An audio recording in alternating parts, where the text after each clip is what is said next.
பரிசுத்த ஸ்தலத்துக்கு வந்துட்டா என் கர்த்தர் என்னை தொட வருவார். ஒரு காரியத்தை சொல்லுகிறேன்.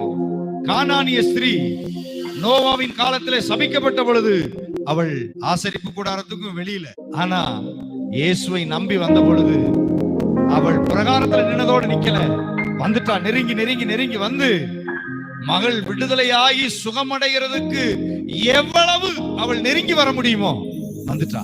நான் அதை நம்புறேன். பிரகாரத்தை தாண்டி, பரிசுத்த ஸ்தலத்தை தாண்டி, மகா பரிசுத்தம் என்கிற இயேசு கிறிஸ்துவின் இடத்திலேயே வந்து, ஸ்திரீயே உன் மகள் ஆரோக்கியம் ஆனாள் என்கிற செய்தியை பக்கத்துல வந்து கேட்டதுனால அது விடுதலையானது. பெரும்பாடுள்ள ஸ்திரீ 12 வருஷம் சுத்தாத இடம் இல்ல, போகாத மருத்துவம் இல்ல, போகாத டாக்டர் இல்ல.